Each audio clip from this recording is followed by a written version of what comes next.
Assalamualaikum warahmatullahi wabarakatuh. Bersama saya Abdul Muthalib di channel ABM Insight dalam program Speak Up. Hari-hari ini pemerintah begitu getol memberikan perhatian terhadap UMKM, usaha mikro, kecil, dan menengah, karena dari data yang dirilis baik itu oleh BPS, Badan Pusat Statistik, maupun oleh Kadin maupun Kementerian Koperasi dan UKM menyebut bahwa jumlah UMKM di Indonesia dari tahun ke tahun terus meningkat. Bahkan terbaru tahun 2024 jumlahnya mencapai 64 juta UMKM, dan jumlah ini terbukti memberikan dampak serius dari sisi PDB, produk domestik bruto, mencapai 61%. Artinya angka ini setara dengan 9.580 triliun. Begitu besar dampak dari UMKM, bahkan dikala terjadi kolaps beberapa perusahaan besar, perusahaan raksasa karena dihantam pandemi, UMKM masih bertahan dan semakin bertumbuh.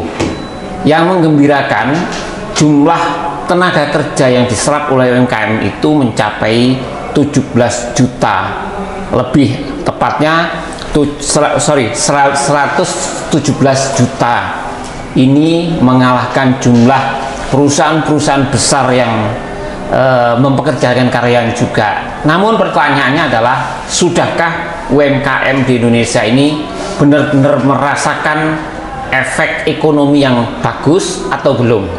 Itu saya mengundang salah satu pembina UMKM sekaligus salah satu manajer atau National Manager Marketing dari CIS, Bapak Haryanto Setiawan Wiyoto. Assalamualaikum, selamat pagi Pak Haryanto. Selamat pagi, assalamualaikum. Waalaikumsalam. Salam sehat. Salam sehat Salam selalu. sehat, cheers. Ya, ini orang CIS, air mineral, makanya sehat selalu. Salam sehat. Ya. Pak Haryanto, gimana Pak Haryanto? CIS perkembangannya gimana Pak Haryanto?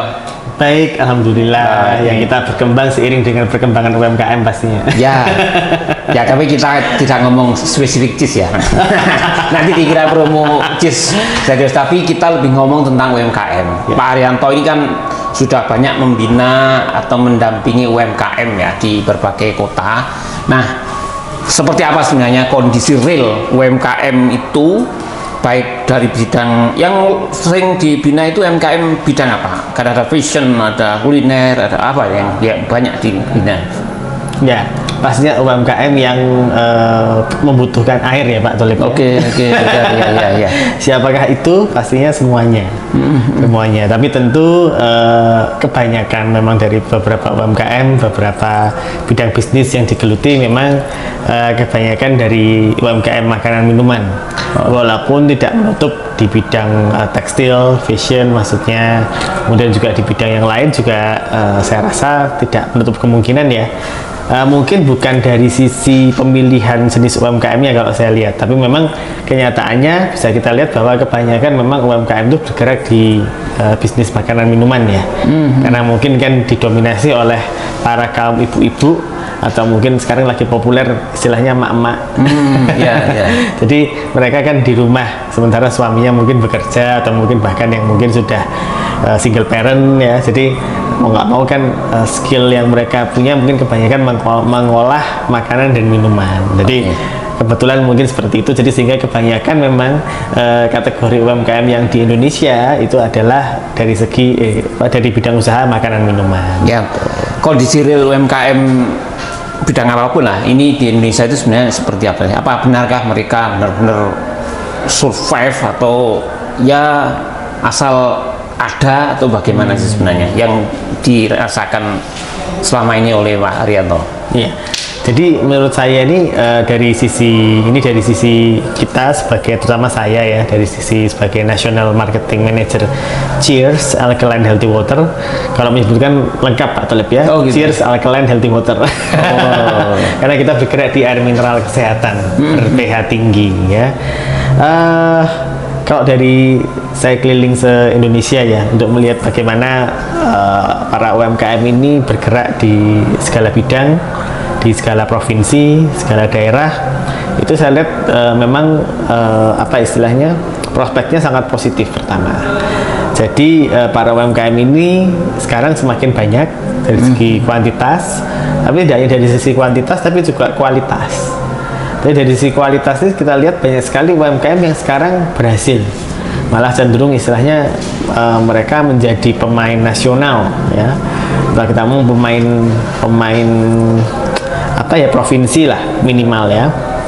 Ya salah satu misalnya UMKM yang berkolaborasi dari awalnya kecil ya sehingga sekarang menjadi suatu perusahaan nasional, itu adalah misalnya sempat kita berkolaborasi dengan salah satu perusahaan di Surabaya, yaitu Almond Crispy. Almond Crispy Pun ya. Nah, saat ini sudah masuk ke beberapa gerai ya, sama pusat oleh-oleh nasional seperti misalnya Burudi dan segala macam. Nah, kita sempat berkolaborasi membuat suatu produk tuh Almond Crispy rasa red velvet. Tuh, kenapa red velvet yang dipilih? Karena pertama beda, yang kedua juga cheers alkaline ini warnanya merah ya. Jadi kita mencari suatu connecting apa? Suatu hal yang berhubungan lah antara cheers dengan produk Almond Crispy Pun tadi. Dan alhamdulillah sekarang beliau sudah 3 shift. Jadi hampir 24 jam pabriknya di daerah Surabaya ya. Dan sekarang udah ke seluruh Indonesia sebarannya. Oke. Itu salah satu contoh kecil ya. Contoh yang lain juga sangat banyak sih. Beberapa UMKM yang kita bina dari sisi yang skala kecil menjadi besar. Jadi kalau saya sih pertanyaan Pak Tholib bahwa apakah UMKM ini hanya sebagai penggembira atau hanya sebagai apa ya, pengisi kekosongan lah gitu ya. Sebenarnya enggak. Jadi kalau saya lihat sekarang banyak sekali mereka yang mungkin juga ada, kita tahu di bidang kosmetik itu juga banyak sekali melahirkan beberapa produk-produk yang juga sangat populer ya di dunia sosial media terutama ya. Nah itu semua produk UMKM gitu. Dan Jawa Timur ini patut berbangga Pak Tholib karena salah satu penggerak ekonomi, nah kita ngomong bukan nasional ya, Jawa Timur aja ya, itu kita sendiri bahkan mungkin secara pertumbuhan mungkin termasuk yang tertinggi se-Indonesia untuk Jawa Timur ini, dan mayoritas didukung oleh UMKM. Karena mungkin kalau kita ngomong iklim ekonomi atau iklim situasi di Jawa Timur ini kan sangat aman ya, dan di sisi keamanan juga terjamin, dan rata-rata masyarakatnya mungkin lebih pengen golek duit gitu ya daripada misalnya bingung ngurusin politik atau ngurusin hal yang nggak diperlukan gitu ya. Jadi akhirnya bergerak bersama dan saling, satu UMKM dengan yang lain saling support gitu. Nah cuman mungkin PR-nya UMKM ini adalah bagaimana mereka memasarkan suatu produk secara komersil, baik dari sisi packaging ya gitu. Kalau Pak Tholib lihat beberapa produk UMKM sekarang ini sudah naik kelas loh. Di packagingnya nggak kuno kayak zaman all this atau all fashion gitu ya. Secara stripnya mereka perhatikan, kemudian secara desainnya juga rata-rata juga sudah packaging. Ya itu tadi yang mau saya pertanyakan. Jadi UMKM problem selama ini kan pendampingan dalam hal kemasan atau packaging yang lemah. Padahal kan kadang ada banyak produk itu sebenarnya produknya itu biasa, tapi packagingnya bagus, orang itu tertarik. Nah, ini di lapangan seperti apa sih sekarang UMKM? Makanya para UMKM ini harus banyak referensi memang. Jadi kalau kita misalnya kayak saya pribadi, kalau misalnya kita pas ke luar negeri gitu ya, nah kita melihat sebenarnya kalau dari segi taste atau rasa itu produk UMKM Indonesia ini sangat-sangat gak kalah, apalagi variannya ya, dari keripik, kerupuk, belum yang apa itu jajan pasar ya, itu kan sangat komersil. Dan kalau kita ngomong dari sisi lifetime, itu kita udah punya teknologi kan. Sekarang kan banyak sekali kampus-kampus yang punya jurusan teknologi pangan. Jadi awalnya mungkin kayak misalnya apa ya, kita ngomong Nogosari itu kan khas banget Jawa Timur ya, itu biasanya cuman expired 1 hari. Nah bagaimana bisa itu dipasarkan dalam waktu expired yang lebih lama gitu ya. Dan itu semuanya juga kalau kita lihat seperti di luar negeri itu mereka hanya menang kemasan. Kalau kita bisa beli oleh-oleh, misalnya kita ke Malaysia, ke Thailand, kemana itu, atau ke Jepang sekalipun ya, itu kemasannya itu sangat unik, dan desainnya misalnya pemilihan dari jenis papernya ya, itu sangat-sangat diperhatikan. Jadi misalnya kalau kita ini kan mungkin lebih suka yang mengkilap gitu Pak ya. Tuh, kalau mungkin orang luar suka yang doff. Nah, pertama itu masalah selera, tapi kedua kita harus lihat tren pasar sekarang ini gimana. Ya, sekarang trennya kan orang suka yang elegan gitu kan. Kalau terlalu kinclong itu kan orang kadang orang suka juga gitu. Beda dengan ini Pak, dengan kosmetik ya. Kalau semakin glowing semakin disukai ya. Orang. Ya. Kalau packaging kan enggak gitu. Jadi memang harus banyak referensi, tapi tentu kalau kita ngomong secara teori pemasaran ya tidak hanya packaging ya. Tapi kan rata-rata orang itu kan memilih suatu produk saat dia di display di suatu rak itu kan dari sisi packaging dulu. Baru setelah itu mungkin harga, lalu mungkin pengalaman ya. Tapi kalau misalnya dia rasanya enak, dia pasti akan repeat kan. Gitu. Tapi kan awal-awal pertama kali mereka choice kan dari sisi yang kelihatan mata. Gitu. Kalau yang saya dengar dari para pelaku UMKM itu, ya mereka produksi produksi suka, produksi bisa banyak. Tetapi setelah itu mandek di tingkat pemasaran. Nah ini sebenarnya alur distribusi itu seharusnya bagaimana sih? Peran siapa saja sebenarnya yang bisa membantu di sini ya? Adakah pemerintah di situ atau apa yang bahkan ini ngomong tingkat lokal ya, lokal saja dari sisi marketingnya, distribusinya sudah terhambat. Belum lagi kita ngomong ketika ekspor misalnya, wes tambah ribet lagi itu. Itu Pak Haryanto selama ini apa yang dilakukan? Ya, jadi ini memang pertanyaan yang cukup kompleks ya dari Pak Tholib ya. Tapi menurut saya justru itu yang saya nantikan pertanyaan tersebut Pak. Nah kalau cerita soal ini memang kalau kita ngomong soal kuliah mungkin bisa 7 hari 7 malam tuh. Jadi kalau saya rangkum, jadi pada intinya itu memang kalau kita ngomong secara pemasaran, tadi betul kata Pak Tholib, tidak hanya soal packaging. Packaging itu kan sesuatu yang dilihat. Nah tapi bagaimana barang itu bisa nyampe ke distribusi, tadi yang Pak Tholib bilang ke seluruh Indonesia atau ke seluruh dunia, nah, itu kan perlu channel. Kalau kita ngomong perlu funnel lah kalau bahasa ini ya, bahasa populernya ya. Nah memang problem yang ada sekarang di Indonesia, terutama misalnya kita ngomong di Jawa Timur ya. Nah itu adalah Pak, ini gimana, segar Pak? Sambil minum kita nikmati langsung. Ada iklan sedikit ya. Oke, jadi kalau kita lihat dari sisi UMKM tadi PR-nya memang selain tadi faktor pemasaran, juga dari sisi kita kan nggak boleh lupakan Pak, bahwa kita di industri sekalipun tuh kan nggak hanya ngomong soal pemasaran, nggak hanya ngomong soal omset, nggak hanya ngomong soal profit ya, tapi juga bagaimana kita bisa profit itu kan dihasilkan dari income yang dihasilkan dari omset di minus atau dikurangi dengan tax, dikurangi dengan cost ya, biaya. Nah itu kadang sering dilupakan UMKM. Karena apa? Mereka kadang kelemahan mereka, apalagi kalau industri UMKM yang baru berkembang, itu mereka tidak benar-benar mengaudit dari sisi expenses, pengeluaran. Jadi secara financing itu gimana? Misalnya kalau saya promosi, ya kan?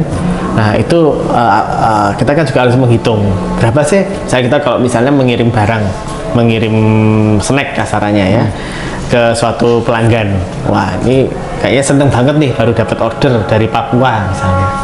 Nah apakah dengan harga yang kita berikan ke mereka itu sudah menguntungkan? Itu kadang mereka lupa menghitung karena ongkos kirim, bagaimana seneng mereka dapat order aja ya. Ya betul. Jadi memang justru di sini yang Pak Tholib katakan tadi, peranan industri di situ, bagaimana mengedukasi mereka UMKM ini agar ayo berkembang bareng. Nah, salah satu yang selama ini dilakukan tentunya UMKM ini lemah dari sisi modal. Dari sisi modal, karena mereka taunya mereka punya skill. Kalau saya coba ini kadang-kadang beberapa tester UMKM itu ya kualitasnya luar biasa. Maksudnya kadang-kadang itu melebihi dari selama ini kita pernah makan makanan tersebut ya, dari restoran terkenal atau dari industri, itu kualitas mereka luar biasa. Tapi bagaimana mereka bisa menghasilkan produk yang konsisten? Karena kadang order satu tas sama satu truk kan beda. Wajannya masih satu tas wajannya, ukuran kapasitasnya ya. Sementara dapat order karena rasanya enak, langsung dapat order dari Malaysia misalnya satu truk. itu kalau misalnya hasilnya ternyata outputnya tidak seenak testernya, pasti kan orang kecewa. Nah akhirnya kan nggak akan dari mulut ke mulut. Nah padahal kalau kita ngomong secara teori marketing itu word of mouth atau teori dari mulut ke mulut itu contohnya seperti Cheers ini ya, itu kita kan memang kalau secara berpromosi mungkin tidak sespektakuler brand-brand yang lain.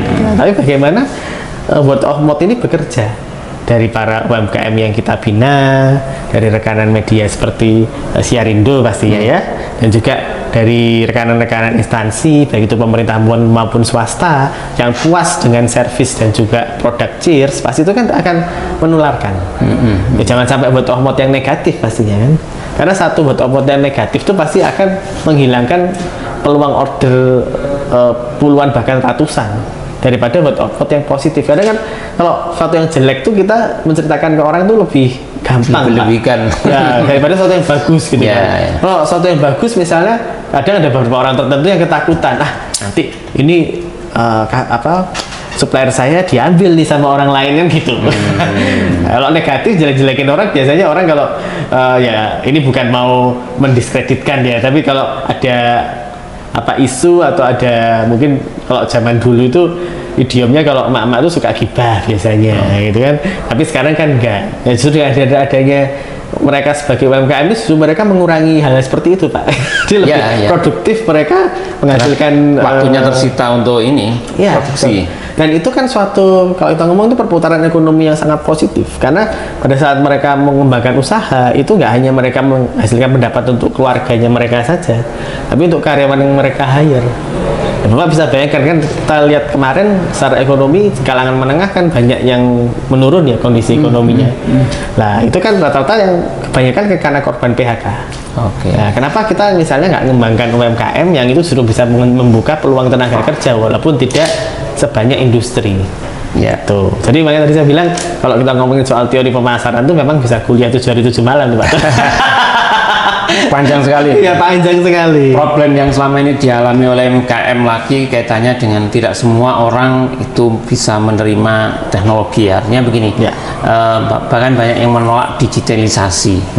Ini karena tidak menguasai, tidak paham, dan juga aku gini-gini aja sudah cukup lah itu.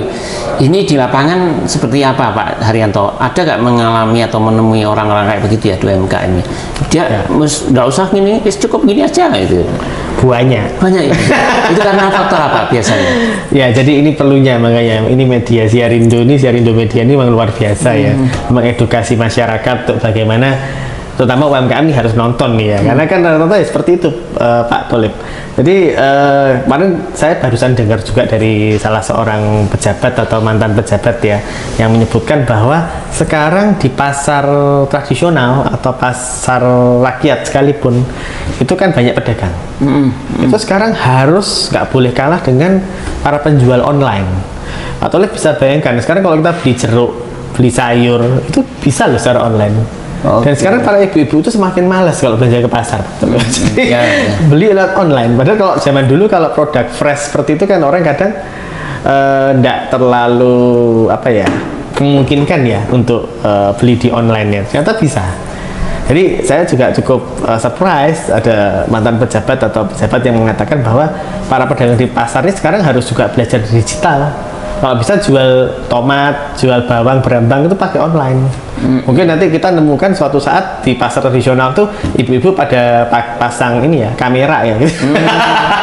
Bisa jadi satu kita. Iya, karena ya ini kan menambah income. Jadi nggak hanya dari mereka yang datang ke pasar, tapi juga mereka yang di luar yang mungkin males ke pasar karena mungkin jauh atau mungkin karena hujan ya, karena begini musim hujan juga ya. Gitu. Jadi memang digitalisasi itu sangat, karena gini, saya nggak memungkiri bahwa banyak para UMKM yang sekarang ini eksis, terutama yang sudah mateng ya, itu rata-rata memang generasi milenial ke atas itu maksudnya ke senior ya. Jadi rata-rata dominasi di situ. Nah ini mungkin justru challenge buat para Gen Z ya. Para agensi ya jangan hanya main Mobile Legend atau Free Fire ya, tapi juga gimana mereka juga menjadi entrepreneur. Oke. Kalau bahasanya emak-emak mungkin UMKM, kalau bahasanya Gen Z mungkin apa? Entrepreneur ya, lebih keren gitu ya. Nah, itu memang mereka harus ke arah sana. Kan kalau kata Pak Wapres terpilih kan apa, jangan jadi karyawan dong gitu, jadi pengusaha gitu ya. Ya insya Allah itu suatu hal positif yang memotivasi para anak-anak muda gitu. Ya. Terus ini juga beberapa kali kendala-kendala terkait dengan perizinan. Jadi misalnya kayak UMKM yang mamin aja, makanan, minuman. Nah ini produk-produknya ini kadang kualitasnya bagus, tetapi lagi-lagi kendala tidak ada izin, sehingga sudah stagnan di situ, dia tidak bisa berkembang kemana-mana. Mau dijual ke pemerintahan juga tidak bisa karena tidak ada. Pak Haryanto melihat ini perizinan seperti apa ya? Seharusnya diedukasi seperti apa UMKM ini supaya dia juga ramah terhadap ngurusi legalitas, ngurusi dan sebagainya itu. Bisa dipahami benernya? Ya, bisa banget. Karena gini, kalau terkait dengan regulasi mungkin yang paling erat sama mereka itu adalah perizinan BPOM ya. BPOM atau mungkin atau apa itu ya? Kalau misalnya produk mereka itu istilahnya masih skala yang kecil, atau ini bisa pakai PIRT. Nah padahal itu adalah suatu legalitas yang sangat penting Pak ya. Apalagi kalau saat produk kita mau dipasarkan, kalau cuman antar relasi dijual lewat komunitas atau forum PKK gitu mungkin nggak perlu izin ya. Nah, tapi kalau saat itu misalnya sudah diedarkan ke pasar, masuk ke supermarket, minimarket, bahkan pasar sekalipun, itu sangat diperlukan. Nah makanya ini suatu kolaborasi yang bagus Pak. Kalau kita ngomong secara teori tripartit ya, ini antara UMKM atau entrepreneur kita nyebutnya, kemudian juga antara industri dan juga pemerintah. Jadi perannya masing-masing saya rasa ada dan sangat jelas. Jadi kalau government itu kan, mohon maaf, government kita ini kan sudah kemarin katanya Bu Sri Mulyani defisit katanya. Jadi tentu kalau mensupport dalam bentuk dana untuk UMKM se-Indonesia pastinya kan selalu kurang ya. Jadi tapi mereka bisa mensupport dalam sisi fasilitator ataupun regulator.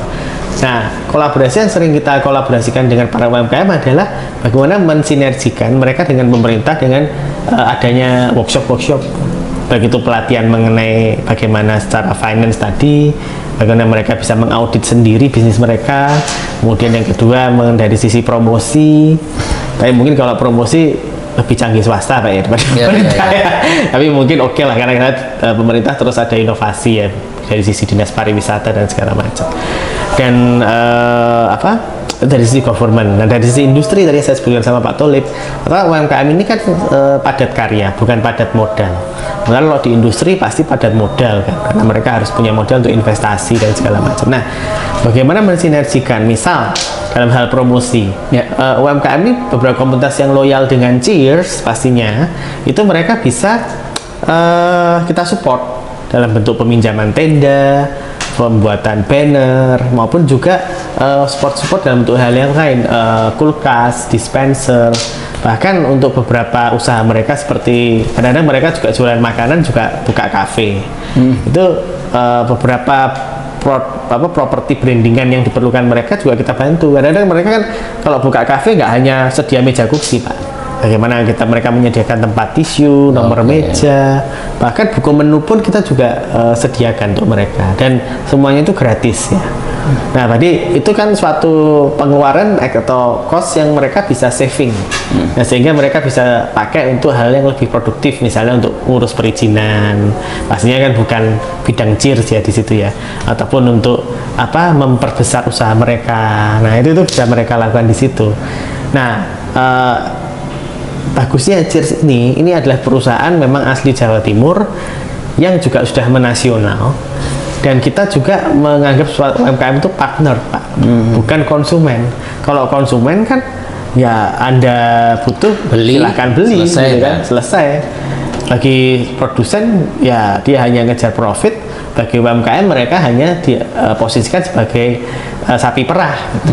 Nah sementara kalau dari kita menganggap mereka partner, jadi kalau misalnya kadang jadi teman curhat juga, kadang saya jam 12 malam tuh sampai saya itu kadang khawatir ya, kalau ada emak-emak chat saya jam 12 malam ini atau ngomongin, Pak saya besok ada basar, bisa dibantu nggak tendanya. Dia hal simpel-simpel seperti itu tuh apa ya? Ya karena mereka mungkin merasakan di Cheers ini itu ada suatu kenyamanan komunikasi. Nah, ini kalau saya bilang sebagai the real collaboration. Oke. Kolaborasi yang berlandaskan kepercayaan, betul kan, Pak? Karena sekarang kepercayaan itu kan agak mahal ya. Banyak yang dikecewakan gitu. Jadi suatu trust itu kan juga suatu hal yang muncul karena ada aktivitas yang proven. Kalau seseorang misalnya janjikan sesuatu tapi ternyata ngibul atau nggak sesuai kenyataan, pasti orang juga males ya.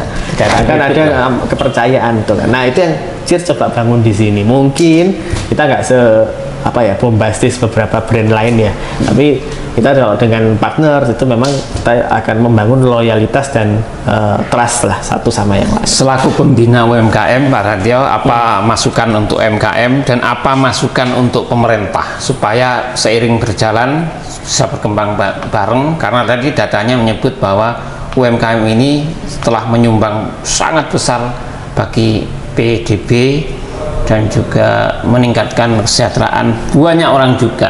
Apa masukannya, Mas Radyo? Untuk UMKM. Oke, masukan untuk UMKM adalah jangan pernah menyerah ya. Jangan pernah menyerah dan jangan sombong. Nah, ini mungkin yang kata yang kedua. Ini mungkin yang agak beda ya. Ada UMKM sombong ya? Ada. Jadi ngomong banyak ternyata enggak gitu, tapi ada.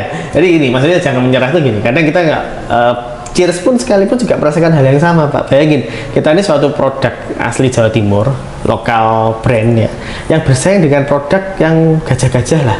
Mereka yang rata-rata dari Jakarta gitu ya, dengan segala bahkan yang dari luar negeri kan? Ya kan? Brand asing misalnya. Nah, itu bagaimana kita bisa kompetitif gitu. Nah, itu yang kita coba tularkan ke mereka gitu. Loh, Cheers saja bisa, apalagi teman-teman ya kan. Nah, kadang mereka itu kan baru coba usaha dikit, gak laku, buyar gitu kan. Nah, itu jangan sampai lah, karena seringkali bukan karena masakannya yang nggak enak atau karena produknya yang kurang bagus, tapi lebih karena bagaimana cara memasarkannya yang kurang tepat. Oke. Nah, yang kedua tadi jangan sombong ya. Nah, sombong itu maksudnya gini, seringkali mereka tuh merasa dengan kekuatan sendiri itu mereka bisa mampu karena produk saya bagus sekali nih, Pak. Nah, kalau kita ngomong kunci produk laris itu apakah selalu yang terbaik, Pak? Enggak selalu. Kita kenal bagaimana produk kan. Ini misalnya handphone aja.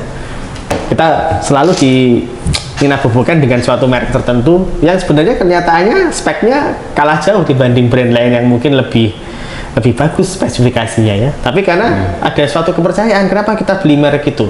Oh, karena pasti terjamin. Oh, karena nilai jualnya bagus gitu kan, harga jual kembalinya misalnya. Nah, jadi itu yang saya bilang bahwa jangan malu untuk berkolaborasi. Oke. Ajaklah industri setempat, ajaklah pemerintah lokal gitu.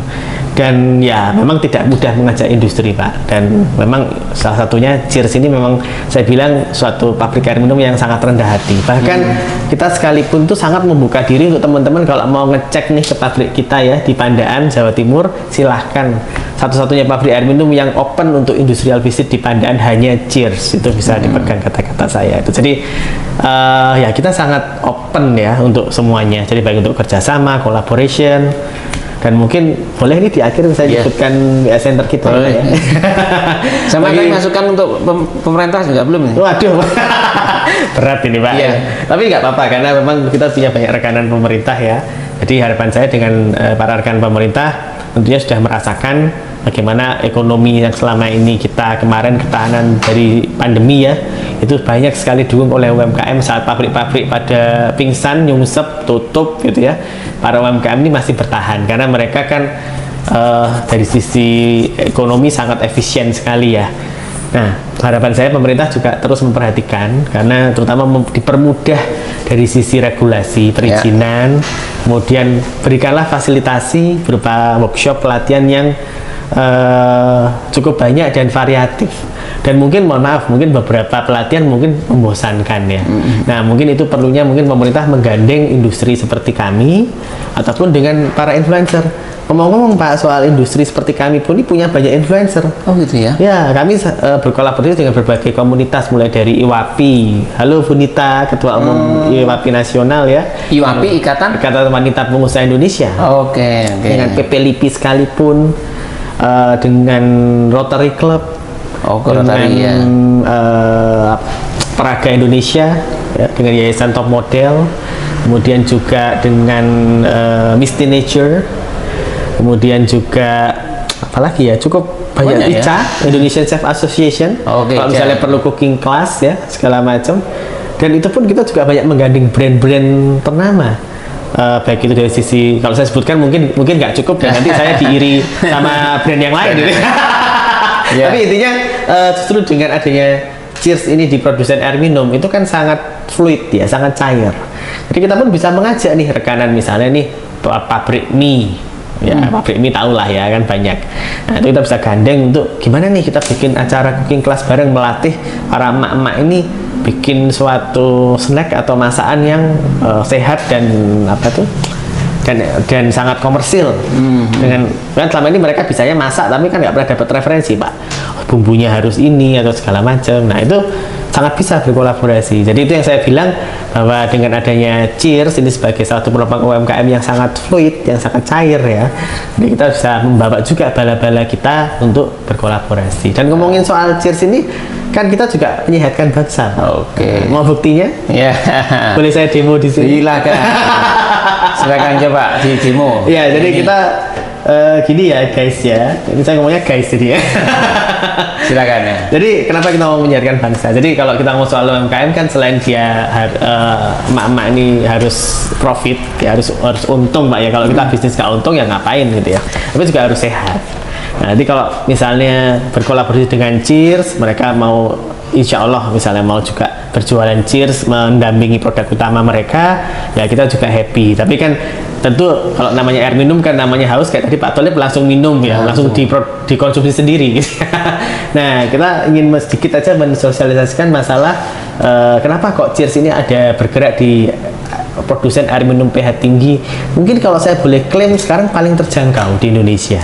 Harganya karena kita tersedia dari kemasan galon 18 liter 20 liter ya sampai kemasan yang botol kecil 230.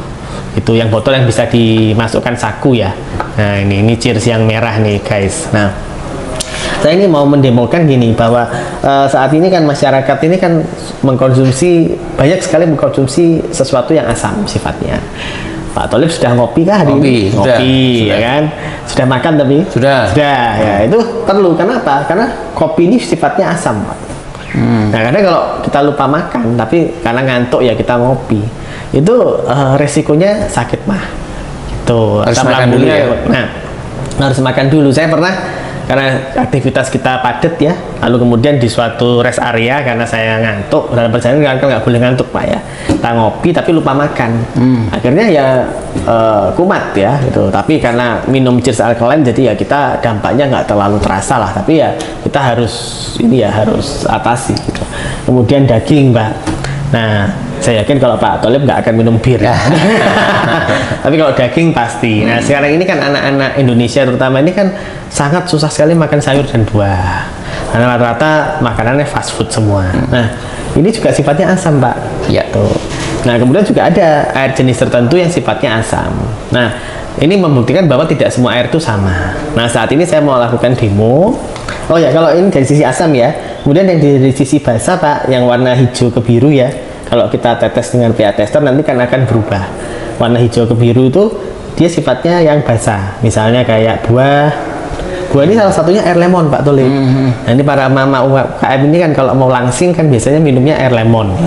Tuh, itu tadi kalau secara pH bisa digantikan nih dengan Cheers.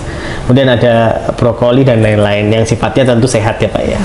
Nah, di depan saya ini ada dua jenis air ya. Yang satu adalah air demineral atau air RO atau air murni istilahnya. Kemudian dengan Cheers. Mungkin saya switch ya ke sini ya. Ini apa bedanya nih? Ini air demineral Pak.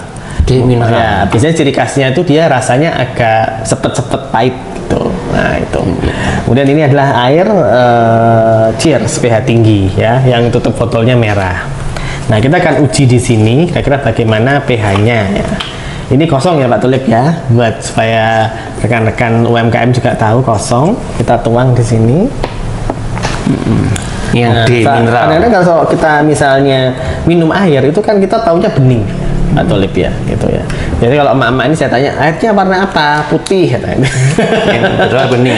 Iya, saya putih bilang, itu susu itu ya? Kalah nih sama ya susunya Batu nih ya, karena di sini dekat sama Batu.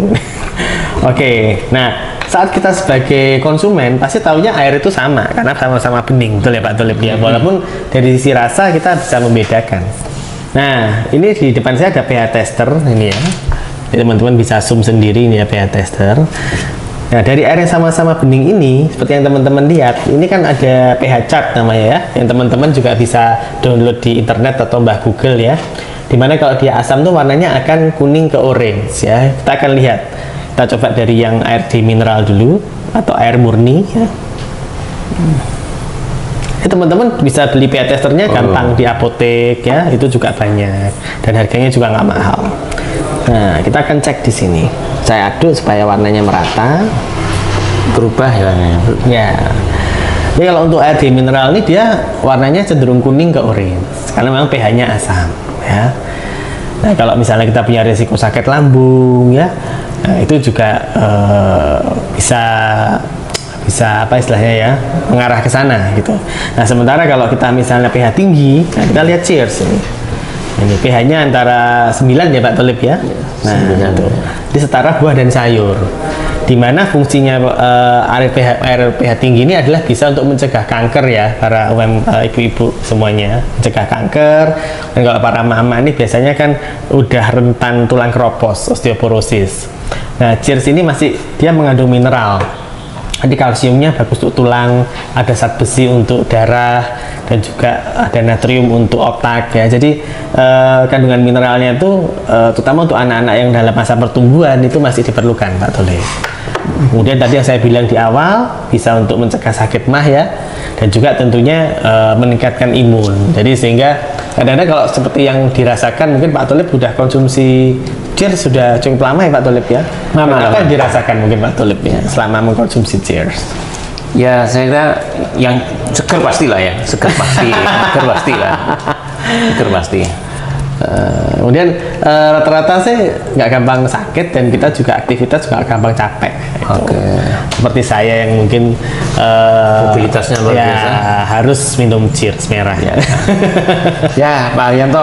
Oh ya di Center ya tadi yang mungkin buat teman-teman yang mungkin tadi mau berpartnership ya, para teman-teman UMKM ataupun juga mau minta sponsor mungkin Pak, siapa tahu kan untuk kegiatan-kegiatan event-event mereka.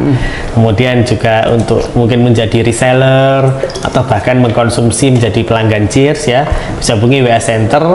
Saya nggak tahu bisa diketik kan nanti ya. Di 08 7-nya 4 kali 24 33 77 ya. Saya ulangi di 08 7-nya 4 kali 24 33 77. Dan untuk semua pendengar atau pemirsa media Siarindo yang mendengarkan acara ini ya, silahkan aja ketik di nomor tadi 08 7-nya 4 kali 24 33 77, ketik klaim galon gratis Siarindo. Oke. Saya ulangi ya, ketik galon gratis Siarindo ke nomor WA Center 08 7-nya 4 kali 24 33 77 untuk mendapatkan galon gratis dari Cheers ya. Syarat dan ketentuan berlaku nanti akan diinfo oleh customer service kami. Baik Pak Arianto, terima kasih waktunya dan edukasinya kaitannya dengan UMKM. Semoga UMKM semakin semangat, tidak pantang menyerah seperti yang tadi disampaikan, karena itu adalah butuh spirit mereka. UMKM butuh pendampingan, butuh spirit, dan butuh edukasi. Saya kira dengan Pak Arianto memberikan penjelasan, setidaknya nanti akan memberikan pengetahuan baru, wawasan baru, supaya UMKM semakin semangat, semakin menumbuhkan, dan semakin berdaya untuk Indonesia. Terima kasih sahabat APM Insight. Dari saya, Assalamualaikum warahmatullahi wabarakatuh. Happy Cheerful Day.